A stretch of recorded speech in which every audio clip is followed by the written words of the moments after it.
छत्तीसगढ़ी गाने देखने के लिए हमारे YouTube चैनल को सब्सक्राइब करें और नए अपडेट्स जानने के लिए बेल आइकन के बटन को क्लिक करें।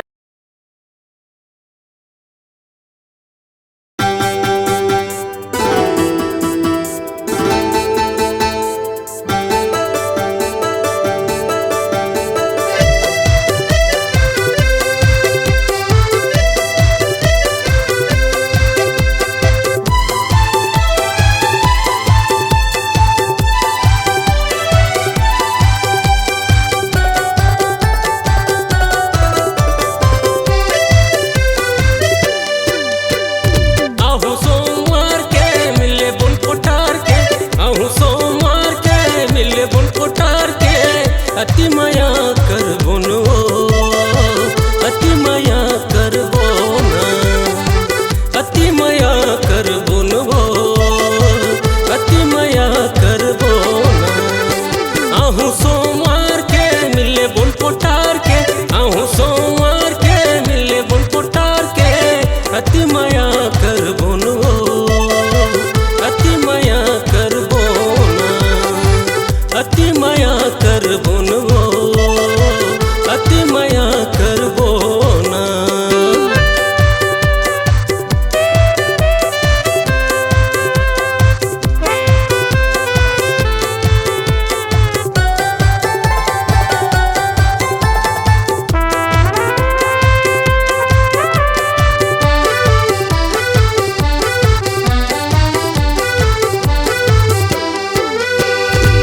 रति हते हाँ दिया रामाया बे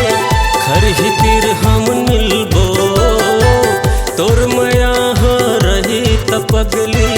रात दिन हम मिलबो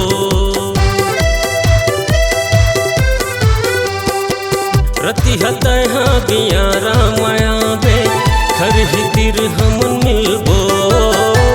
तोर माया हो रही तपगली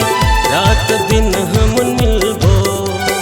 आहू सोमवार के मिले बोन पोटार के आहू सोमवार के मिले बोन पोटार के अति माया करबो न अति माया करबो न अति माया करबो न अति माया करबो न।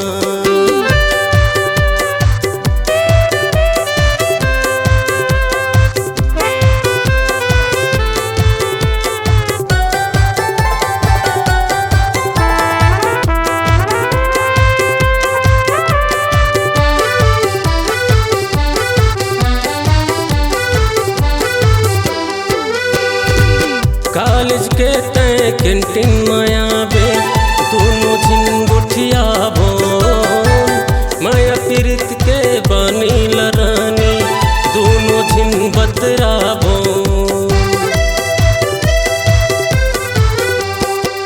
कॉलेज के तय कैंटीन माया बे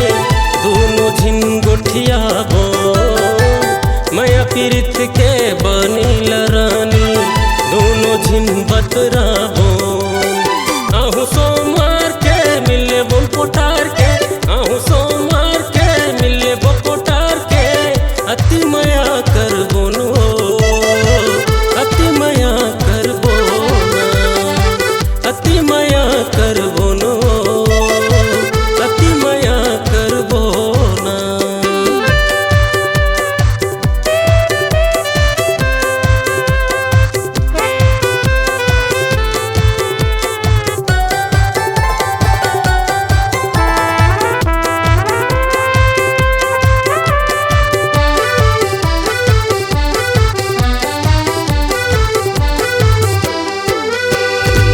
बिहनते हाँ नरवा म मिलबे नैन म नैन मिलाबो मचे खुचे हम नरवा म रानी माया के चिन्ह दिखाबो बिहनते हाँ नरवा म मिलबे नैन म नैन मिलाबो मचे खुचे हम नरवा म रानी माया के चिन्ह दिखाबो आहू सोमवार के मिले बोन पोटार के आहू सोमवार के मिले बोन पोटार के अति माया करबो न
आपकी आवाज ही आपकी पहचान है। यदि आप अपनी आवाज को एक नया आयाम देना चाहते हैं तो चले आइए मल्टी ट्रैक डिजिटल रिकॉर्डिंग के लिए AVM audio video studio, Khamtarai, Raipur. Mobile number 9301523929 और 7869646201। यदि आप नए एवं पुराने गीत सुनना चाहते हैं तो avmgana.com में जाकर गाना फ्री डाउनलोड करें और YouTube चैनल में AVM गाना और KK कैसेट्स को सब्सक्राइब करें।